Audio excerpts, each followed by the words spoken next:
And hello, YouTube, and welcome back to another episode of the Zone TV Movie Entertainment with me, your host Jonathan, once again bringing you my thoughts and review for Monday night's episode of DC's Legends of Tomorrow, Season 3, Episode 16. Now, in this episode, obviously, if you guys remember from last week, Mick got the fire totem thanks to Ray fixing it, and now he has the fire totem. No longer needing his gun anymore, he has the fire totem. I mean, it's probably going to be temporary, of course. I'm pretty sure Firestorm will come back, and that's how Jackson will become the new Firestorm again. That's just my guess, but who knows. Anyway, so in this episode, the director of the organization that basically the Time Bureaus, yeah, I couldn't remember what they were. Anyway, the Time Bureau director, Ava, I think is Ava. Yeah. Anyway, she goes missing. So her assistant, the goofy guy, he comes asking for Sarah's help. Because Sarah's at that point where she just broke up with her and she wanted to take a break and just be by herself. And of course, Ray finds her. Because the dork guy found him, and they said that yeah, she's missing. We don't know where she's at. We need to go find her. So they start digging, trying to figure out what's been going on, where she went. And then they go and try to check it down in her parents' house. Turns out her parents were actors to pretend to be her parents. So when everybody shows up, yeah, we're her parent, but we haven't seen her. And now that got Sarah thinking, okay, what's going on here? Why is my ex-girlfriend having all these secrets? So while that's all going on, you have Amara in charge of the team. And then she finds out that her granddaughter has been injured in a fire, apparently in her timeline, because obviously without the totem, she doesn't have her powers anymore. So Nate and Wally decide to go over there and try to,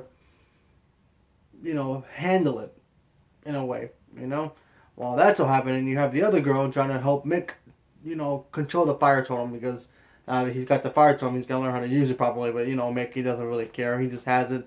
He just likes lighting things on fire and having his drinks and eating like a crazy person, like he always does. So no surprise there. Then they run into the Darks. Obviously, Mollis is back inside his Damien Dark's daughter's body, taking over again. Typical stuff. And we got to see some cool stuff in here. I mean, let's face the facts. Mollis, he's crazy. I mean, that guy has more power than anything. I mean, literally, he decides not to even wear the totem anymore. He gives it back to them, which is weird. But, yeah, that was a weird situation. I mean, yes, he's a very powerful dude and he doesn't need it, but I felt like, okay, you don't need it, but give it to Damien Dark. I mean, Damien Dark can use it. I mean, he's got powers as well. But I felt that was very strange for a bad guy to do. It's like, oh yeah, give me a powerful weapon to the good guy because you don't need it. That's like saying Thanos taking the Infinity Stones, having all that power, and then he infused with death itself, and he got more powerful. Or whatever, and he doesn't need Infinity. He just gives it to the Avengers. It's like, okay. Like I said, good episode. I mean, there was a scene in this episode where Wally tries super speed to, obviously attack Mollis, and then he absorbs his electricity and just shoots it right back at him. That was pretty cool. And then we find out the whole Ada thing. Apparently she's an android, a clone, or supposed to be the clone of apparently in the future they were making perfect women, and it ended up being her. So she ends up finding out that she's a clone of herself and doesn't know why that happened. And then we find out that I guess maybe Rip was involved and wiping out her whole database of her existence and all other thing. No idea why he would do that. I have a guess, but could be wrong. I was thinking, okay, why would Rip Hunter don't want Sarah to know certain information about? Cause I remember a couple episodes back he goes, oh, make sure she doesn't figure out this and this and that about her, Ada's. Or Eva, I keep forgetting her name. Anyway, her backstory. I'm like, okay, that's weird. Now this whole thing about her being a clone and more duplicates about her because it's, Sarah and of course Ray, they end up fighting a whole bunch of them because it's like a whole factory full of them.